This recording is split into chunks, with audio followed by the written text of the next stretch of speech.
Olá, cientistas, sejam muito bem-vindos ao Laboratório na Real, nosso canal de assuntos laboratoriais. Eu sou o Bruno Tebaldi e hoje nós vamos chegar num ponto muito importante do nosso trabalho. Bom, a gente já falou sobre fixação, coloração, equipamentos, um monte de coisa. Mas beleza, eu preparei tudo, a lâmina está prontinha lá e agora eu vou colocar no microscópio para poder ler.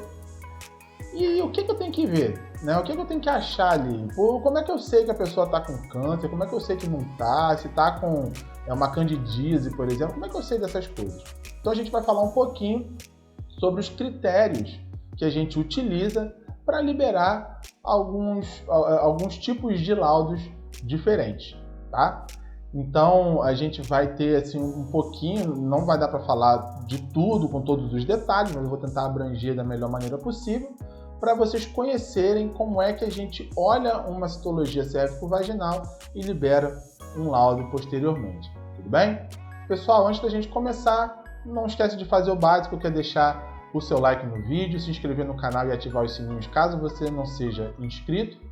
E aí depois é só botar o jaleco para a gente entrar para o laboratório e dar uma olhada nessas lâminas.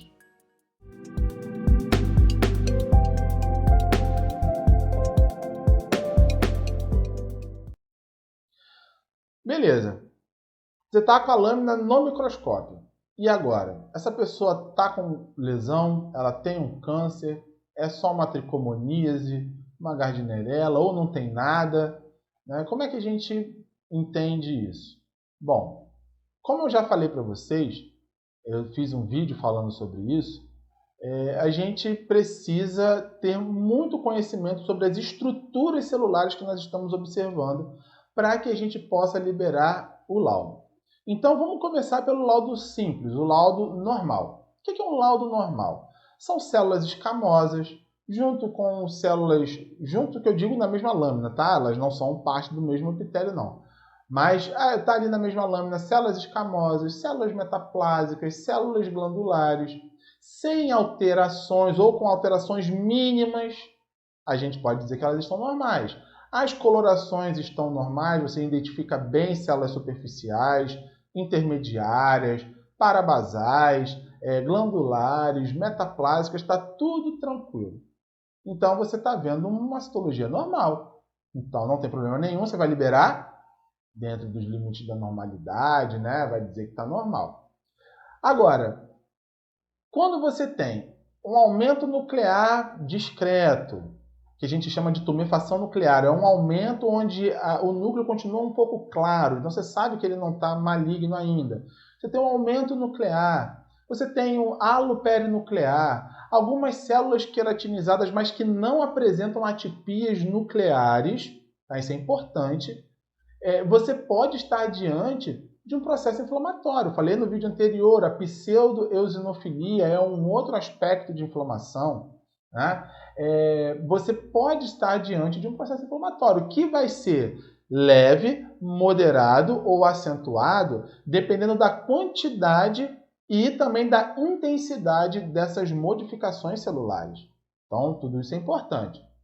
Você vai precisar identificar estruturas como lactobacilos, cocos, tricomonas vaginalis, cândida, gardnerella vaginalis, leptotrix, actinomyces, que são micro-organismos que podem estar presentes no esfregaço. Você tem que conseguir enxergar isso, tá? Então, você tem uma maneira, tem uma técnica para você saber quem é quem, porque você pode confundir cândida com muco. Você pode, inclusive, confundir cândida com um monte de lactobacilos, um na frente do outro, assim, parecendo uma hifa de cândida. Você pode confundir esporos de cândida com restos de hemácias, por exemplo.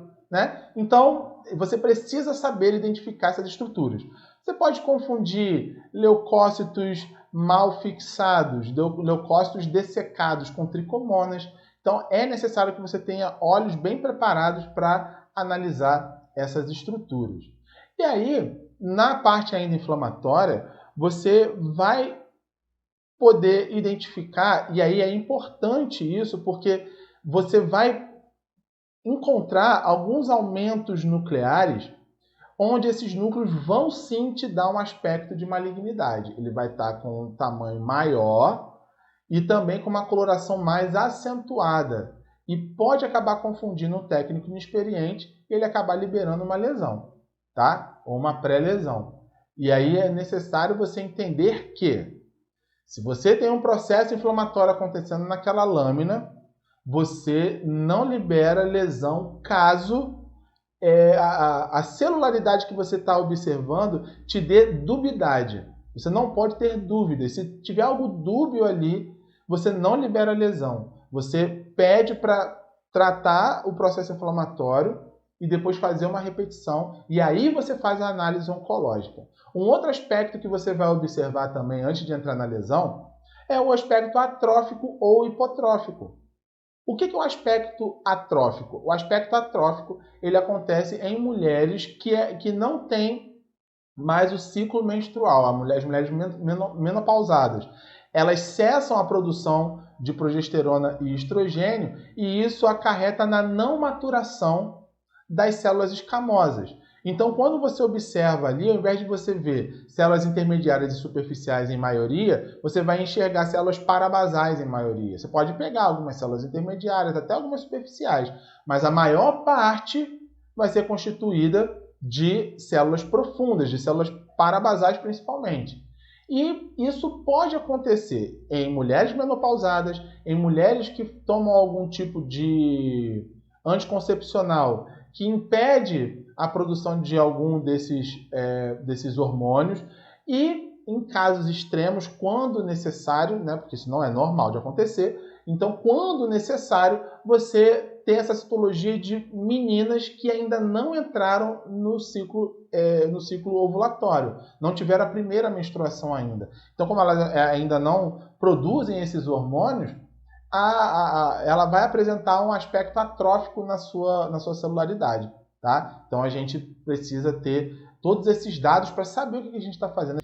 E o hipotrófico é parecido, só que ao invés de ter uma maioria de células parabasais, você tem meio que um meio a meio ali, né? Você tem uma quantidade razoável de células intermediárias e superficiais, mas também tem uma boa quantidade de células profundas. Então você está vendo ali que ela está passando por um processo de hipotrofia. Tá? Então, falando bem assim, bem generalizado mesmo, tá? Essa é a parte do processo benigno, os processos benignos que a gente tem. E aí, antes da gente entrar no processo maligno, eu preciso lembrar você novamente de não deixar de dar o seu like aí, tá? Deixa o like no vídeo, se inscreve no canal e deixa aqui nos comentários, né, quais desses aspectos, tanto os inflamatórios quanto os malignos que eu vou falar agora, quais deles te interessam mais para a gente fazer uns vídeos mais específicos nessa área, tá? E quando a gente fala de malignidade, o que a gente precisa observar? Lembra que eu falei para vocês do processo de coloração? Então, todo esse processo de coloração ele é importante tanto no aspecto do benigno quanto no aspecto maligno. E por que no maligno ele é importante? Porque quando a gente fala de malignidade, a gente tem alguns aspectos que a coloração vai dizer para a gente. A gente tem aumento nuclear. A gente não precisaria de coloração para isso. Dá para ver o núcleo, se o núcleo está aumentado ou não. Beleza. Mas, como eu falei para vocês, o núcleo também aumenta em processos inflamatórios. Então, ele não é específico para malignidade. Então, dentro do núcleo, eu vou poder enxergar, por causa da coloração, por causa da hematoxilina que está ali, se a cromatina está grosseira, é um aspecto de malignidade. Se a cromatina está mal distribuída, é um outro aspecto de malignidade. Se possui nucléolos ou cromocentros, também é um outro aspecto de malignidade. Se ele também vai ter um aspecto hipercromático. O que é hipercromasia? Hiper de muito. E cromasia vem de corar, né? Então, o núcleo está com uma coloração muito acentuada. Se você comparar com os neutrófilos, que normalmente são hipercorados no núcleo, você vai ver que o núcleo da sua célula, tanto escamosa quanto glandular e metaplásica, ela vai ter uma tonalidade muito próxima com a do neutrófilo. Então, você sabe que aquele núcleo está hipercorado. Um outro aspecto que você vai encontrar é a irregularidade no contorno desse núcleo. O núcleo vai apresentar um contorno totalmente desproporcional, com várias invaginações, reentrâncias ali. Então você vai perceber que esse núcleo ele está discariótico, ele não está normal. Quando a gente fala de aumento de núcleo na malignidade, a gente chama de aumento da relação núcleo-citoplasma, ou RNC elevada. E o que isso significa? Se você tem uma célula de um tamanho X com um núcleo X, um núcleo Y, tamanho Y, e são uma célula normal, se os dois aumentarem de tamanho, você garante a proporção. Não tem nada de malignidade aí. Agora, quando você tem um aumento nuclear que toma o espaço do citoplasma, aí você já tem um processo maligno. Tá? É possível que você tenha um processo maligno. E o que a gente encontra? Como é que a gente classifica esses processos malignos? Bom, esses processos malignos, dependendo da celularidade que ele pegar, por exemplo, células intermediárias e superficiais, ou nós vamos ter o ASC-US, que são atipias de células escamosas de significado indeterminado, possivelmente não neoplásico, ou o LCIL. Normalmente são lesões pré-cancerosas, mas que costumam regredir com o tempo. Então, a paciente vai aguardar lá uns 6 meses, vai voltar para fazer a recoleta. Normalmente, esse aspecto regrediu, tá? Porque são provocados por vírus do HPV de baixo risco. Então, eles tendem a acabar se dispersando, né? E esses aspectos acabam se perdendo. Agora, você tem também um outro aspecto nas células escamosas que a gente vai tratar como ou lesão de alto grau, provocado pelo vírus HPV de alto risco, as cepas de alto risco, ou atipias de células escamosas de significado indeterminado, não podendo descartar a lesão de alto grau, que é o nosso ASC-H. E aí, quando eu dou um ASC-H ou eu dou um HCIL, né, que seria a lesão de alto grau, eu já estou dizendo para o profissional, para o ginecologista, que essa pessoa provavelmente pode desenvolver um câncer se alguma coisa não for feita. Então, qual vai ser a conduta? Fazer uma colposcopia e colher a biópsia. E aí vai lá para a histologia para fazer os testes imunohistoquímicos, né, e tal. Beleza. Então, nós temos o HCIL, que vai apresentar essas mesmas características. Quando a gente tem já um carcinoma escamoso, a gente pode ter o carcinoma escamoso e o carcinoma escamoso queratinizante. E aí a gente vai ter estruturas que a gente chama de estruturas pleomórficas. Pleomorfismo é ela sair totalmente do seu aspecto normal e ir para um aspecto que não tem nada a ver com aquela célula. Então a gente tem aspecto em fibra, aspecto em girino, a gente tem uma série de aspectos que a gente pode observar que vai dar para a gente a ideia de que aquela célula já está indo para a invasão. Tá? Então a gente precisa ficar ligado nisso daí. A gente também pode dar o carcinoma in situ. O HCIL já está ligado com o carcinoma in situ, tá? Mas o carcinoma in situ ele vai dar para a gente alguns aspectos diferentes que você não vê exatamente na célula, mas no grupo. Então você vai ver um monte de células aglomeradas, praticamente sem citoplasma, com os núcleos extremamente aumentados, com todas as características nucleares atípicas, formando grupos, formando sincícios, que é um aspecto do carcinoma in situ. Então, o que é o carcinoma in situ? Ele ainda não invadiu. Então, ele pode acabar invadindo. Então, alguma coisa precisa ser feita logo para impedir, né, evitar que haja essa invasão. Tá? A gente também tem as atipias, que são as mesmas características das atipias escamosas nas células metaplásicas. Aliás, só para deixar claro, a maior parte da celularidade escamosa que a gente vê sendo acometida, ela é na metaplasia escamosa, ela é acometida na metaplasia escamosa, tá? Por isso é importante que a zona de transformação, a junção escamo-colunar, ela seja verificada. Então, o escrutínio, a coleta, para que o escrutínio seja bem feito, ela tem que pegar, tem que representar essas zonas de transformação que estão ali na junção escamo-colunar. Beleza? E nós temos também as atipias que podem acontecer na celularidade glandular. E aí nós temos, na glandular não existe lesão de alto e baixo grau. Toda lesão glandular já é de alto grau. tá? Porque as células glandulares não têm estratos.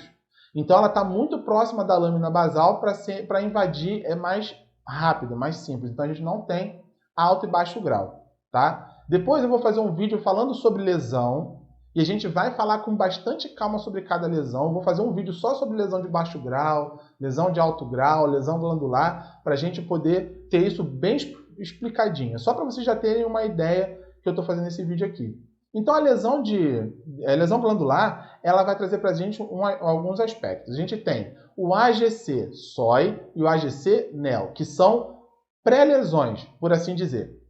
O AGC-SOI está dizendo que existe algumas atipias nessas células glandulares, mas não tem uma especificação. A gente não tem como especificar se de fato é uma lesão. E o AGC-NEL é que favorece neoplasia. Então, cara, eu estou vendo um negócio aqui, não está muito com cara de ser atípico não, mas é melhor você dar uma olhadinha porque pode ser.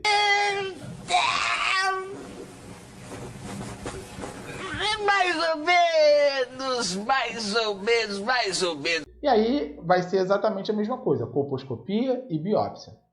E nós temos o adenocarcinoma in situ, lembrando que carcinoma é para célula escamosa, adenocarcinoma para células glandulares. E nós temos o adenocarcinoma in situ e o adenocarcinoma invasor, que vai apresentar de forma nuclear, no núcleo, né, todos os aspectos de malignidade que a gente já viu lá no escamoso, mas também vai apresentar atipias no grupamento. Então a gente vai ver plumagem, roseta, formas que a gente chama de digitiformes, também podem aparecer como atipias de adenocarcinoma.